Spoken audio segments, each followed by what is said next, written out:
भारत का भविष्य। आप सभी को मेरा अभिनंदन है। आज सुबह जब से मैं लखनऊ आया हूँ, सुबह 7:30-8 बजे के आसपास से मुझे लगता है मैंने करीब 2000 से ज़्यादा सेल्फी ली हैं। वास्तव में जो कहते हैं कि मुस्कुराइए कि आप लखनऊ में हैं, उसका मतलब आज समझ में आया।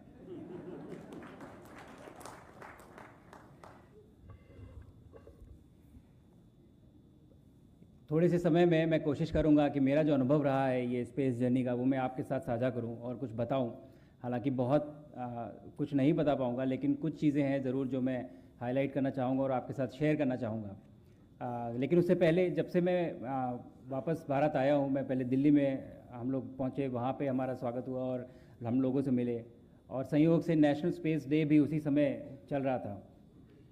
तो मैंने जो एक्साइटमेंट और उत्साह देखा स्पेस को लेके इस बार, कमाल की बात है कि 2 साल पहले तक हमारे पास स्पेस डे जैसी कोई चीज़ नहीं थी। नेशनल स्पेस डे हम पिछले 2 साल से मना रहे हैं, लेकिन इस बार का space day, national space day में जो उत्साह और एक्साइटमेंट मैंने देखा, तो मुझे ये विश्वास हो गया, जो अभी माननीय उप मुख्यमंत्री जी ने बात कही कि आने वाले समय में लोग नासा की नहीं इसरो की बात करेंगे, ये सपना नहीं है, ये बस एक हकीकत है जिसको होने में टाइम लगना है थोड़ा बस।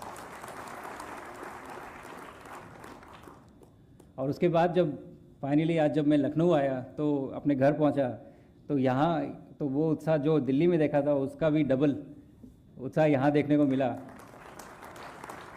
और आप लोगों ने बिल्कुल खुले हाथों से मेरा स्वागत किया, बहुत बहुत धन्यवाद। बहुत अच्छा लगा वापस घर आके। 25 जून 2025 को मेरा मिशन कैनेडी स्पेस सेंटर से, जैसा कि अभी बताया गया, वहाँ से लॉन्च हुआ था। और हमारा मिशन 18 दिन इंटरनेशनल स्पेस स्टेशन पे हम लोगों को रहना था, और उसके बाद वापस पैसिफिक ओशन में सैन डिएगो के पास हमारी लैंडिंग होनी थी। और इन 18 दिनों में भारत के वैज्ञानिकों द्वारा तैयार किए गए कई प्रयोग थे, 7 प्रयोग थे।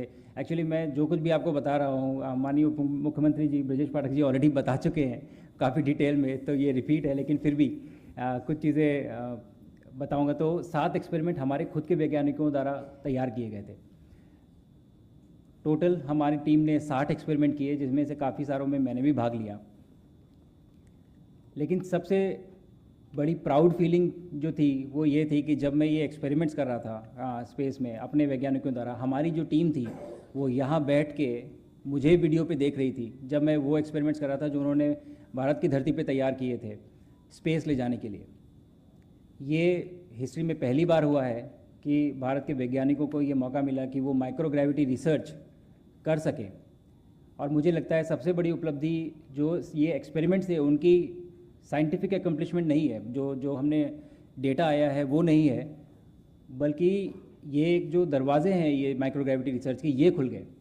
और जितने भी रिसर्चर्स जो यहाँ बैठे हुए थे, जब मैं वापस आया तो उन्होंने कहा कि सर बस अब तो हम जाते रहेंगे और हम करते रहेंगे, चाहे आप जाओ या ना जाओ, हमारे एक्सपेरिमेंट ज़रूर जाएंगे।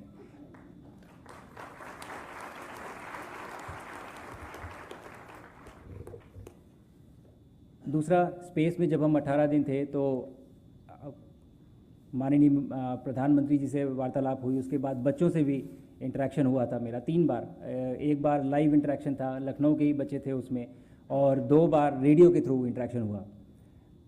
और अभी आने से पहले मैं माननीय मुख्यमंत्री जी से भी चर्चा कर रहा था कि इसी बारे में कि उन तीनों इंटरेक्शन में हर बार एक ना एक बच्चा था जिसने मुझसे ये पूछा कि सर हम एस्ट्रोनॉट कैसे बन सकते हैं। तो मुझे लगता है आने से पहले ही ये मिशन की एक बहुत बड़ी उपलब्धि थी कि हमारे देश के बच्चे ये सोचने लगे हैं कि हमें जाना है, हमें वहाँ पहुँचना है, और हम वहाँ पहुँचेंगे।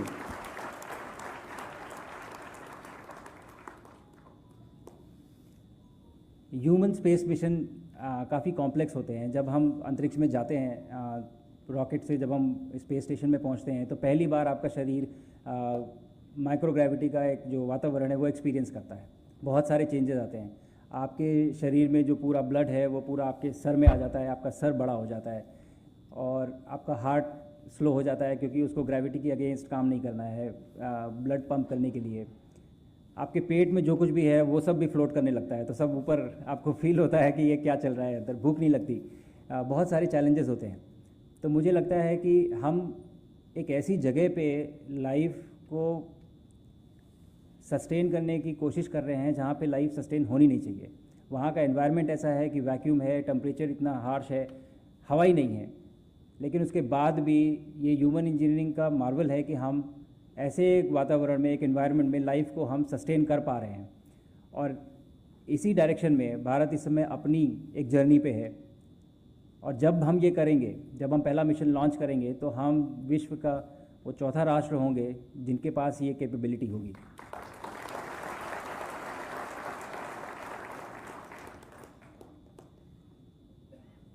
मेरे मिशन के द्वारा जो मैं वापस आने के बाद जो उत्साह और जो सपोर्ट और जो एक्साइटमेंट देखा, मुझे लगता है कि ये एक मोमेंटम अभी जो हमने बनाया है, अब हमारी जिम्मेदारी है कि हम इस मोमेंटम को आगे बढ़ाएं।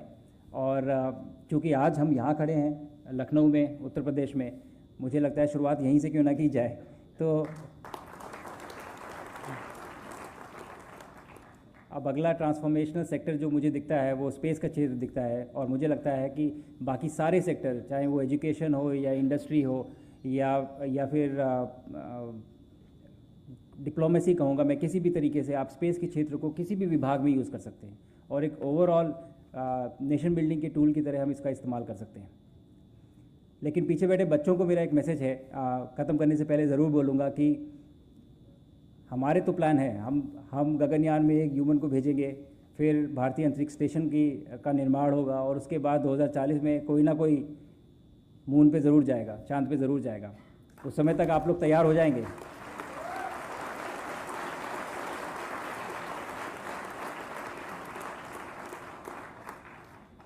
मैं कहीं नहीं जा रहा हूँ, मैं भी कंपटीशन में रहूँगा। पर मुझे लगता है ये गोल्डन पीरियड है हमारे देश के लिए, एक स्पेस एक्सप्लोरेशन का, और जिस तरह का एक्साइटमेंट सभी ने दिखाया है, मुझे लगता है कि अब ये जागरूकता है कि हमें इसको परस्यू करना चाहिए और आगे इस क्षेत्र को लेके आगे बढ़ना चाहिए। और मेरे मिशन के बारे में मैं सिर्फ यही कहूँगा कि मिशन तो ख़त्म हो चुका है, लेकिन ये हमारी शुरुआत है और यहाँ से हम आगे बढ़ेंगे। धन्यवाद।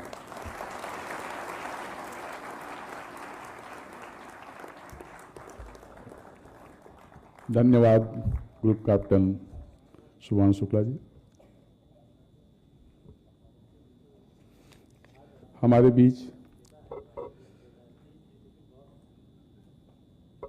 बीच इसरो चेयरमैन भी नारायण सर भी उपस्थित हैं और ये मिशन से बहुत नज़दीकी से जुड़े रहे हैं और इस अभियान को सफल बनाए जाने में इनका बहुत ही महत्वपूर्ण योगदान रहा है। मैं इस अवसर पर सर आपसे भी अनुरोध करना चाहूँगा कि एक संक्षिप्त उद्बोधन करना चाहेंगे।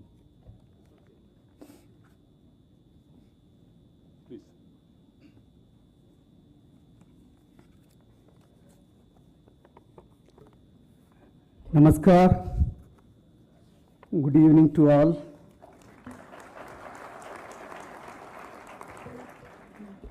The most respectable Chief Minister of Uttar Pradesh, Deputy Chief Ministers, Cabinet Ministers, MLAs, my colleague Subhashnu Shukla and his family members, Mr. D.K. Singh, who is the Director of the Human Spaceflight Center, he is also from UP.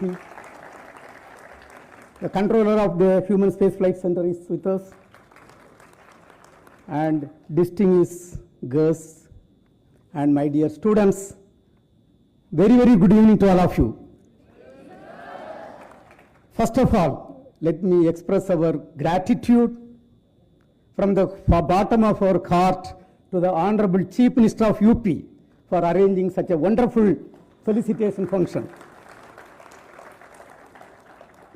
Even though I am from Kanyakumari, we always look at UP, how the UP CM is governing and taking the UP to greater and greater heights, and thereby the country is growing. The day he took over as the CM onwards, most of the time I look at the news, what is happening in UP, and the way he lead the UP and taking the country to greater heights, I think we have to thank and appreciate him. And this is yet another occasion to see his gesture. Now, dear friends, we have to thank one of the greatest son of India, our Honorable Prime Minister Narendra Modi ji. he announced on August 15, 2018, the human spaceflight program. He announced, and we were given a direction to take Indian to space by our own rocket. And when you talk about human spaceflight program, lot of developments has to take place. The human-rated rocket, environmental control and safety system, crew escape system, parachute system, lot of things has to be done. One of the important thing is interfacing human being with the hardware and software. And I have to once again thank Honorable Prime Minister in 23. He announced 4 cosmonauts, 4 Gaganyaan 3s, including Sukraji, to the country. And he only visioned that we should send one of the Gaganyaan 3 to International Space Station. It is under his vision this activity was executed by ISRO. And you all will be proud that Subhashnu Shukla is safely sent to space and brought back safely today.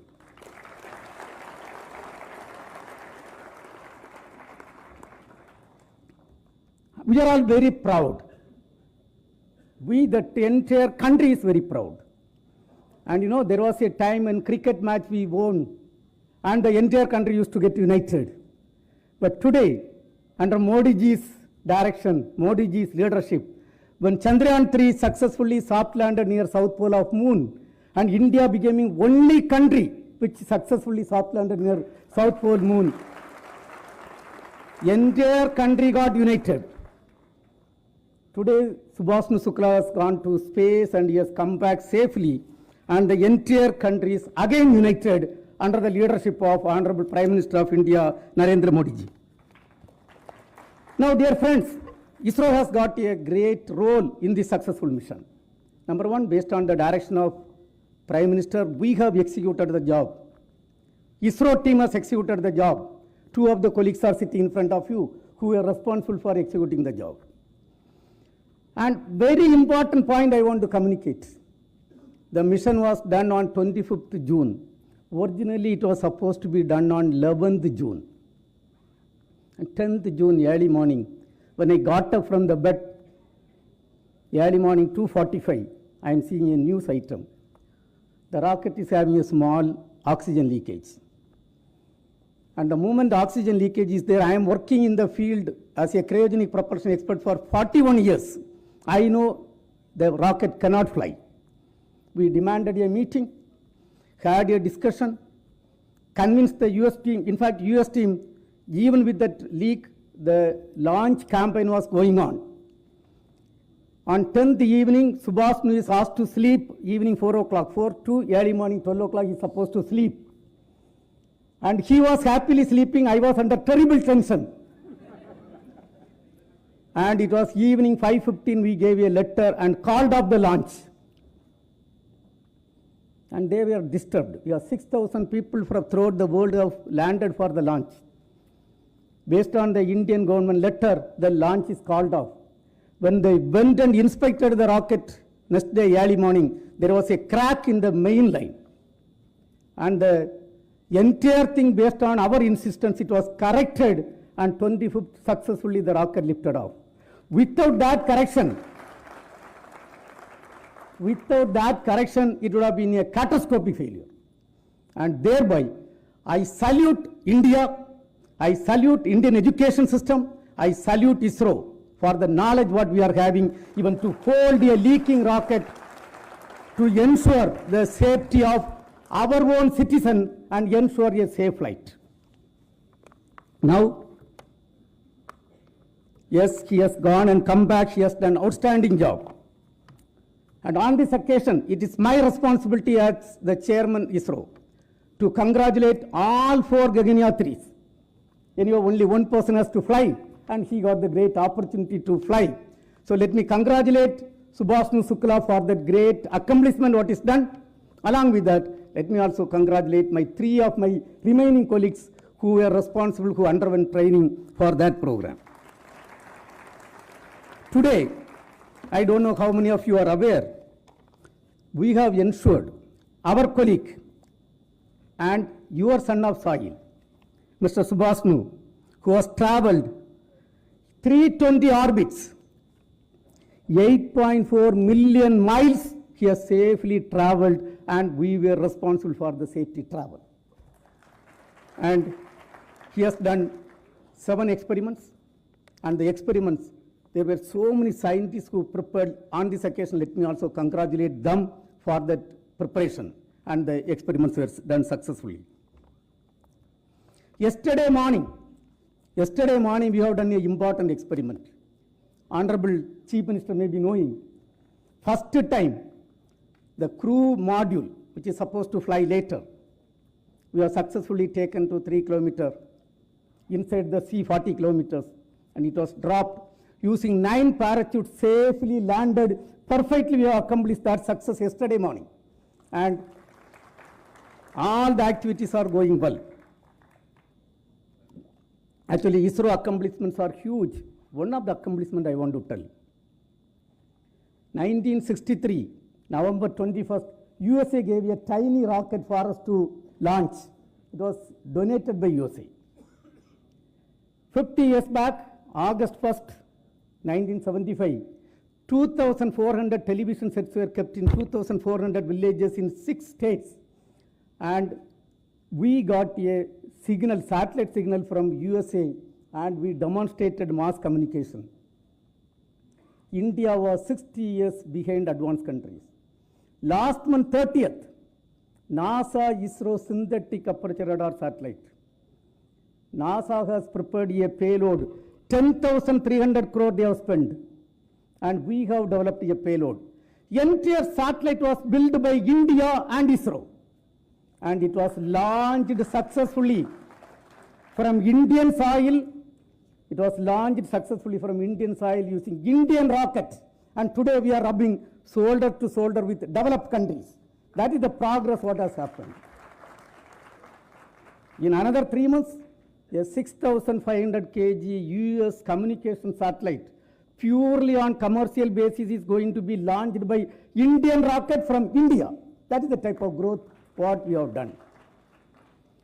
After Honorable Prime Minister Modi ji took over as the Prime Minister of this country, we have conceived, built and launched a satellite, 1,000 kg communication satellite, and donated to South Asian country under his leadership. Till today, 433 satellites of 34 foreign countries and 132 satellites of India is launched. Out of that, 93% satellites were launched during last 10 years. And that is the significant growth of India. And with the direction and guideline of Honorable Prime Minister, we are going to build a space station by 2035. India will have its own space station by 2035. And we are all working towards that. We are going to have a Chandrayaan 4 mission. We are going to land on moon, take sample and bring back and do experiment. And right now 55 satellites or 58 satellites are in the orbit. Sindoor operation, you all may be knowing the success under Prime Minister's direction and guideline. And I want to tell silently, all our satellites worked fantastically well. And we have ensured safety, security of every citizen of Bharat. We also contribute a little bit in that Sindoor operation. And Prime Minister has given the direction. In another 3 years, the number of satellites in the orbit will be at least 3 times of the present numbers of 58 numbers. And we are building a rocket for taking man to moon. By 2040, he has given a direction to take a man to moon and land an Indian safely on space and bring him back safely. The rocket capability I want to tell. The first rocket what we built was 35 kg can place in orbit. This rocket will place 80,000 kg in orbit, having 40-story building height. You can imagine. That is the type of direction we have got from Prime Minister, and we are working towards that.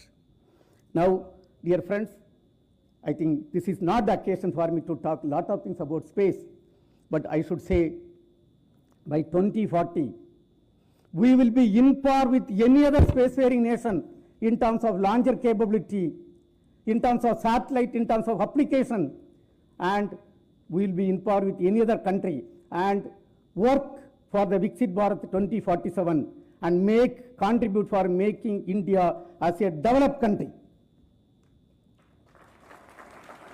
And I know the growth of UP is outstanding. Let us give a very big hand to the entire ministers, MLAs and Chief Minister for that outstanding growth. And on this occasion, let me congratulate my colleague Subhashnu Shukla, his family members, and also at least 500 plus scientists have full-time worked for executing this program as a successful program, including the Center Director, Mr. D.K. Singh, who is in front of me. Let me only conclude by saying, we are all with you. I had a meeting with Honorable CM. Whatever you want through the space, we are ready to support. Whatever is required for the state, we are ready to support. And lot of things are happening in the UP with respect to space sector. And let me conclude by thanking Honorable CM and the entire cabinet who is here for your gesture of honoring us on this occasion. Thank you. Jai Hind.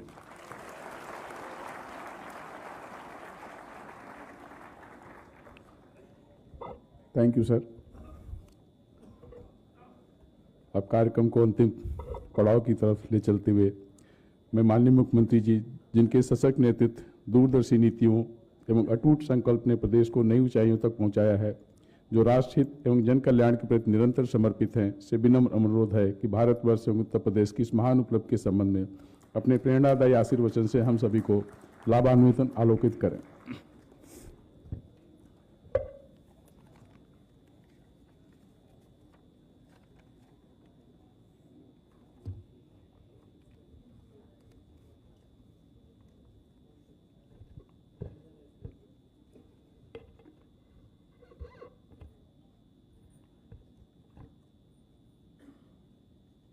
Group captain Sudhanshu Shukla ji के इस नागरिक अभिनंदन समारोह में उत्तर प्रदेश सरकार में मंत्रिमंडल के मेरे वरिष्ठ सहयोगी, उप मुख्यमंत्री द्वय श्री केशव प्रसाद मौर्य जी, श्री ब्रजेश पाठक जी, प्रदेश के हमारे वयोवृद्ध मंत्री श्री सुरेश कुमार खन्ना जी,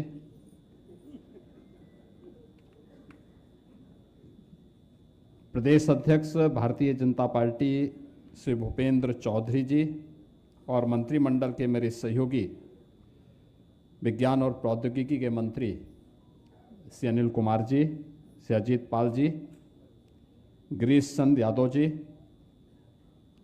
महापौर श्रीमती सुषमा खड़गवाल जी,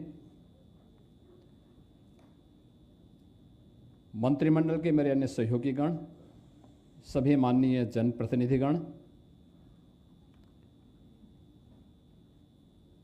आज जब हम सब यहाँ पर उत्तर प्रदेश के पहले अंतरिक्ष यात्री के रूप में भारत माता के इस सपूत को, जो लखनऊ के लाल हैं और जिन्होंने अपनी प्रारंभिक शिक्षा इसी लखनऊ में प्राप्त की, ग्रुप कैप्टन सुधांशु शुक्ला जी का नागरिक अभिनंदन के लिए यहाँ पर उपस्थित हुए हैं। इस समारोह में इसरो के चेयरमैन बी नारायण जी भी यहाँ पर उपस्थित हुए हैं। उनका, श्री शुभांशु शुक्ला जी का, उनके पूजनीय माता पिता का और परिवार के सभी सदस्यों का मैं उत्तर प्रदेश सरकार की ओर से और उत्तर प्रदेश के जनता जनार्दन की ओर से हृदय से स्वागत करता हूं, अभिनंदन करता हूं।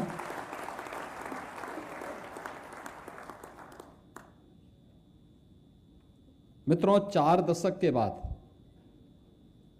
भारत को यह अवसर प्राप्त हुआ कि वह अपने किसी एक सदस्य को अंतरिक्ष यात्रा के लिए अवसर उपलब्ध हो सके, और ये हमारा सौभाग्य है के अवसर उत्तर प्रदेश के लखनऊ में जन्मे और यहीं पर जिन्होंने अपनी प्रारंभिक शिक्षा प्राप्त की, ग्रुप कैप्टन श्री सुधांशु शुक्ला जी को यह अवसर प्राप्त हुआ और उनकी सफलतम यात्रा के उपरांत उनका आज लखनऊ में पहली बार आगमन हुआ है। तो उत्तर प्रदेश की धरती पर, उत्तर प्रदेश की राजधानी लखनऊ में उनका आगमन हम सबको अत्यंत आह्लादित करता है। उनकी यात्रा तो हम सब के लिए कौतूहल का विषय थी ही। हर भारतवासी बड़े विश्वास के साथ उनकी यात्रा को देख रहा था, आशा भरी निगाहों से देख रहा था, एक विश्वास के साथ देख रहा था। और यात्रा की सकुशल यात्रा से सकुशल वापसी के उपरांत आज उनका अपने घर में वापसी हुआ है। तो स्वाभाविक रूप से मैं प्रातःकाल 4 बजे से ही देख रहा था। लखनऊ में मूसलाधार बारिश थी, लेकिन उस सब के बावजूद लखनऊ वासियों ने, सीएमएस परिवार ने और हर उत्तर प्रदेश वासी के मन में एक नई उत्सुकता थी। और आज उनके अनुभवों को इस मंच के माध्यम से यहाँ पर साझा करने का अवसर भी प्राप्त हुआ है। मैं इस अवसर पर उनका और उनके पूजनीय माता पिता का हृदय से स्वागत और अभिनंदन करता हूँ। मित्रों, यह कार्यक्रम इसलिए महत्वपूर्ण है। श्री सुधांशु शुक्ला के जो पूजनीय पिता हैं, उत्तर प्रदेश सरकार के सचिवालय प्रशासन के ही अधिकारी पद से अवकाश प्राप्त किए हैं। तो सचिवालय प्रशासन और उत्तर प्रदेश सरकार के सभी प्रशासनिक अधिकारियों के लिए एक नया अनुभव भी है कि लखनऊ में उनको अवसर मिला तो लखनऊ में रह करके उन्होंने अपने पुत्र की पढ़ाई पे भी ध्यान दिया और माता पिता के संस्कार से पुत्र आगे बढ़ा, सफलता की नई ऊंचाइयों को प्राप्त किया। तो प्राप्त होने के साथ ही आज वो उपलब्धि का लाभ न केवल उत्तर प्रदेश को प्राप्त हो रहा है, बल्कि पूरा देश उससे लाभान्वित होने जा रहा है। इस दृष्टि से उनकी यात्रा अत्यंत महत्वपूर्ण और आनंददायक रही है। यात्रा के दौरान मेरी इसरो के चेयरमैन बी नारायण से भी बातचीत हो रही थी और उनसे इस बारे में चर्चा हो रही थी हमारी। जब 25 जून 2025 को ग्रुप कैप्टन सुधांशु शुक्ला ने अपनी अंतरिक्ष यात्रा अपने सहयात्रियों के साथ प्रारंभ की, उसके उपरांत इंटरनेशनल स्पेस स्टेशन पर आगे क्या कुछ होने जा रहा है, आगे की क्या स्थितियां हैं, क्योंकि 25 जून 2025 की तिथि अचानक नहीं आई। उससे पहले कार्यक्रम 2-3 बार पोस्टपोन्ड हुए और उसमें भी एक उत्सुकता थी, आखिर क्या कारण है, क्यों इस प्रकार की स्थितियां हो रही हैं। और इसरो के द्वारा इन सभी बातों को नासा के साथ साझा करने, नासा के द्वारा इसरो के साथ साझा करने के उपरांत यात्रा की सुरक्षित उड़ान से लेकर के और आगे के एक्सपेरिमेंट को आगे बढ़ाने और फिर सुरक्षित लैंडिंग को लेकर के किसी भी प्रकार की कोई आशंका न रहे, यह नासा, इसरो, प्रधानमंत्री जी और भारत की चिंता भी थी और भारत की आवश्यकता भी थी। और उसको लेकर के जो चीजें थी, इन्हीं सब मुद्दों को लेकर के जब चर्चाएं आगे बढ़ रही थी, तो हमें लगा कि वास्तव में एक नया मार्ग खुला है। जो बताया गया कि 18 दिन की इस यात्रा के दौरान पूरी धरती के 320 बार उन्होंने राउंड लिए। अनुमान कर सकते हैं कि आप लखनऊ के वासी होंगे, लखनऊ में आप लोग जीवन भर रहते हुए भी नहीं घूम पाते। प्रदेश का कोई व्यक्ति है, वो प्रदेश में जीवन भर रहते हुए भी नहीं घूम पाता, नहीं देख पाता, लेकिन उन्होंने 18 दिन में पूरी धरती के 300 से अधिक बार परिक्रमा करके और अपने अनुभव को साझा करने के लिए आज वे फिर अपने घर में लखनऊ में वापस आए हैं। तो स्वाभाविक रूप से लखनऊ वासियों के लिए यह एक नई उत्सुकता है और उनके लिए इस फील्ड में आगे बढ़ने की एक नई संभावनाओं को भी आगे बढ़ाता है। जैसे कि यहां पे अभी सुधांशु शुक्ला जी की सफलतम उड़ान को लेकर के एक छोटे से वीडियो फिल्म के माध्यम से आपने देखा होगा कि किन किन क्षेत्रों में संभावना आगे बढ़ सकती है। आज से बहुत पहले यह फील्ड हम लोगों के लिए एक प्रकार से अछूता सा था, हम लोगों ने कभी इस फील्ड का उपयोग नहीं किया। आज मेरी श्री सुधांशु शुक्ला जी से भी चर्चा चल रही थी, इससे पहले इसरो के चेयरमैन से भी मेरी इस बारे में बातचीत हो रही थी। क्लाइमेट चेंज से हर व्यक्ति जूझ रहा है, उसको फेस कर रहा है। आप देख रहे होंगे कहीं पे सूखा है, कहीं अतिवृष्टि है, कहीं पर वर्ष भर में जितनी बारिश होती थी उससे भी ज्यादा बारिश पड़ रही है और कहीं पर जितना पहले आज से 50 वर्ष पहले जितना बारिश का एवरेज होता था उससे भी काफी कम मात्रा में बारिश है। स्वाभाविक रूप से फसल चक्र पर उसका असर पड़ा है।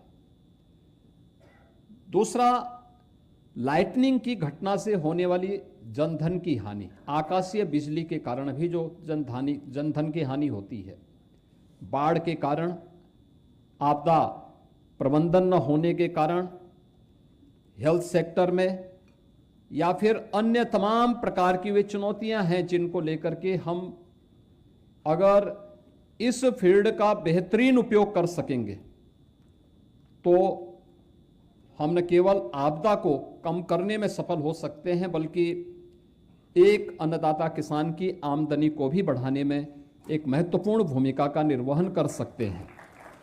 एक नागरिक को क्वालिटी ऑफ लाइफ देने में सफल हो सकते हैं।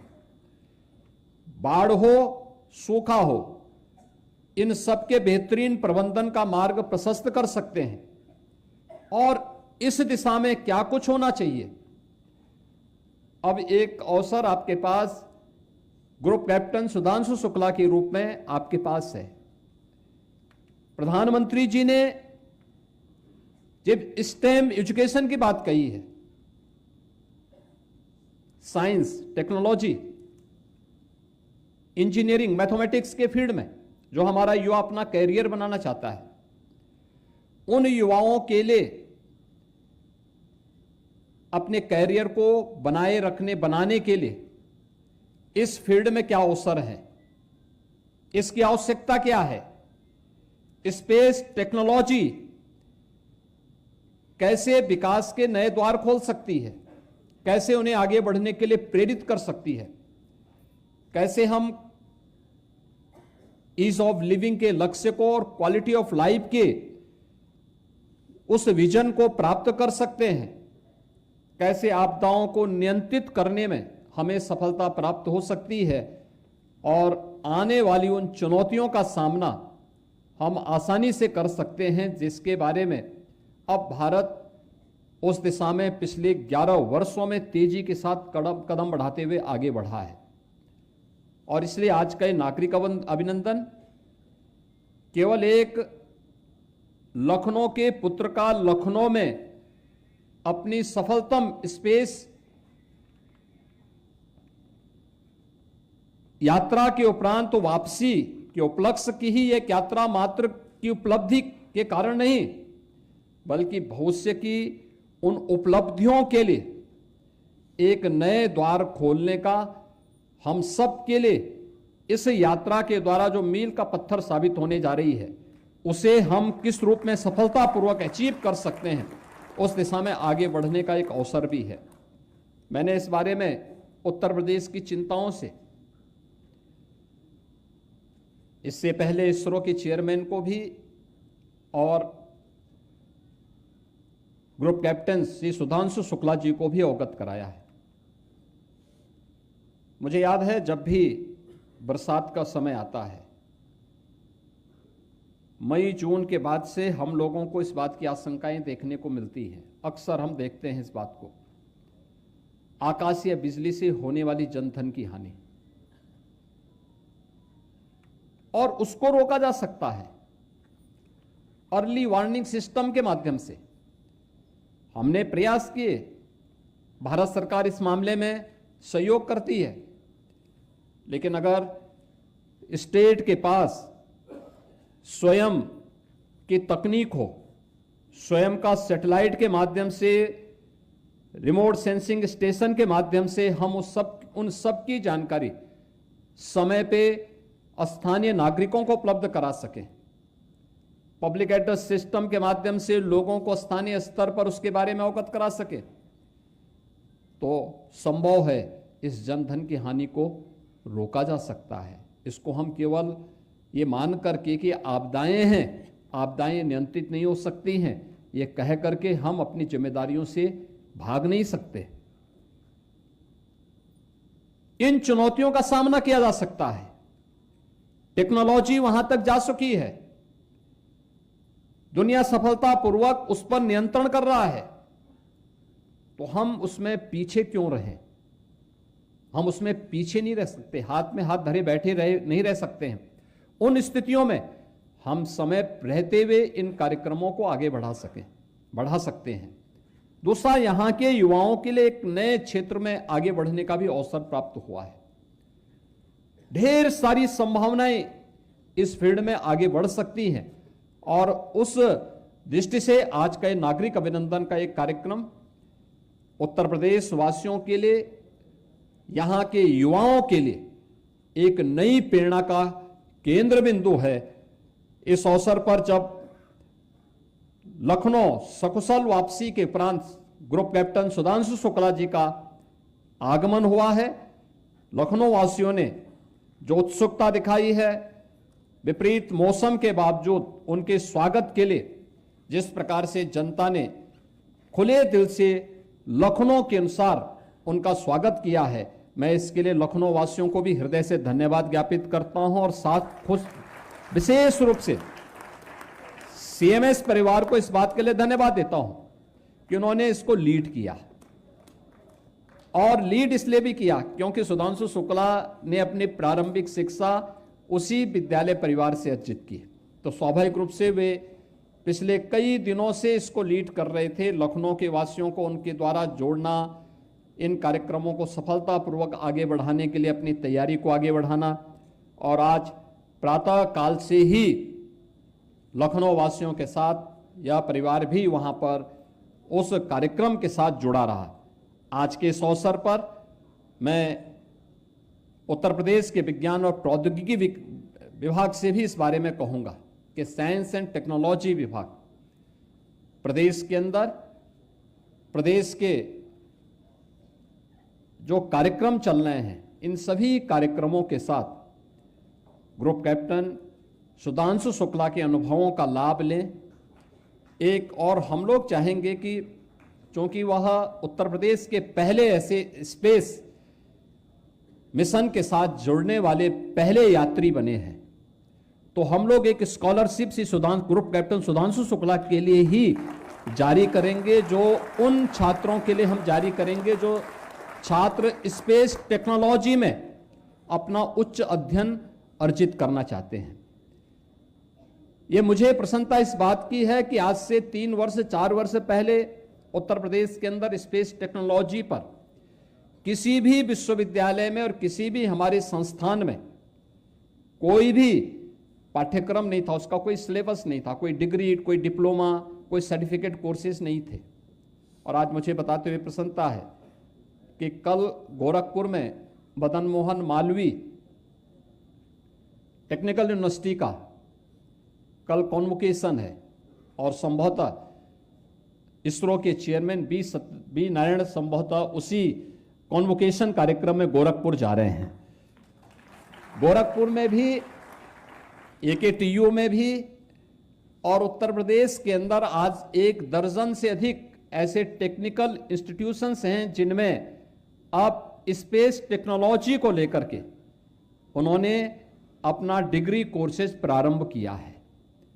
ये चीजें दिखाती हैं कि भारत की विकास की यात्रा में उत्तर प्रदेश के ये संस्थान भी बराबर के सहभागी बनना चाहते हैं। दूसरा, प्रधानमंत्री जी ने भारतवासियों के सामने 2047 का जो लक्ष्य दिया है, एक विकसित भारत की परिकल्पना को साकार करना है। तो विकसित भारत के लिए हमें विकास के उन सभी क्षेत्रों के लिए अपने द्वार खुले रखने होंगे जहां जहां अभी तक वह संभावना हमारे लिए आगे बढ़ने की है। और हमारे लिए इसलिए ये महत्वपूर्ण है कि ये केवल हमारे लिए आज की सफलता नहीं है, ये केवल भविष्य को आगे बढ़ने की ही नहीं है। याद करना, यह भारत की वह सफलता है जो भारत को विरासत में मिली हुई है, भारत के जीन्स का हिस्सा है। भारत की इस अभियान के साथ अगर हम जब जुड़ते हैं तो जुड़ते हैं उन अभियानों के साथ जो पहले से ही आपके बारे में, आपकी चेतना के उस उच्च आयाम के माध्यम से भारतीय मनीषा ने बहुत विस्तृत तरीके से उसे प्रस्तुत करने का प्रयास किया है। कभी आप उनको देखेंगे, उसके बारे में जानने का प्रयास करेंगे और फिर आज के इस अनुभव और इस एक्सपेरिमेंट और इस एक्सपीरियंस को एक दूसरे के साथ शेयर कर पाएंगे तो मुझे लगता है कि उन गणनाओं में और आज की गणना में कहीं भी कोई मतभेद नहीं होगा। ये जरूर मैं विश्वास के साथ कह सकता हूं। आज के इस अवसर पर जब विरासत और विकास की इस यात्रा को एक अनंत ऊंचाइयों तक आगे बढ़ने का एक अवसर प्राप्त हो रहा है, 2027 का गगनयान के साथ 2040 के लक्ष्यों को और 2047 के लक्ष्यों को प्राप्त करने की दिशा में हम सब की भी सहभागिता उसके साथ जुड़नी चाहिए। इस विश्वास के साथ मैं आज के इस अवसर पर लखनऊ के ही सपूत और पूरे भारत के लिए जिन्होंने अभी अपनी स्पेस यात्रा के दौरान ISS के माध्यम से पूरी दुनिया की परिक्रमा कई बार करके उन अनुभवों और उन शोध को जो भारत के वैज्ञानिक इस फील्ड में आगे बढ़ाना चाहते हैं, उसके लिए उनका अनुभव एक नई भूमिका के साथ भारत को आगे बढ़ने में मदद करेगा। आज उनका लखनऊ आगमन हुआ है। ऐसे एक ग्रुप कैप्टन सुधांशु शुक्ला जी का, उनके परिवार के, उनकी धर्मपत्नी का, उनके पूजनीय माता पिता का और परिवार के अन्य सभी सदस्यों का मैं हृदय से अभिनंदन करता हूं और विश्वास करता हूं कि उनकी इस यात्रा के माध्यम से स्पेस सेक्टर में भारत के लिए, उत्तर प्रदेश के लिए एक नए द्वार खुलेंगे। इस पूरे अभियान के साथ उत्तर प्रदेश सरकार उनका अनुभव का भी, इसरो के सहयोग की भी अपेक्षा करता है और हम विश्वास करते हैं कि उत्तर प्रदेश के युवाओं को और खास तौर पर हमारी नई पीढ़ी को इस क्षेत्र में आगे बढ़ने का एक अवसर इस यात्रा के माध्यम से प्राप्त होगा। आप सबके प्रति मैं आज के इस अवसर पर इस आयोजन का हिस्सा बनने के लिए अपने ओर से धन्यवाद देता हूं। श्री सुधांशु शुक्ला और उनकी पूरी टीम के प्रति अपनी शुभकामनाएं देता हूं और विश्वास करता हूं कि 2027 के साथ ही आने वाली यात्रा के लिए और आने वाले कार्यक्रम के लिए उनके अनुभवों से हमारी नई पीढ़ी बहुत कुछ सीखेगी। इस विश्वास के साथ इस पूरे कार्यक्रम के प्रति मेरी शुभकामनाएं हैं। धन्यवाद। जय हिंद।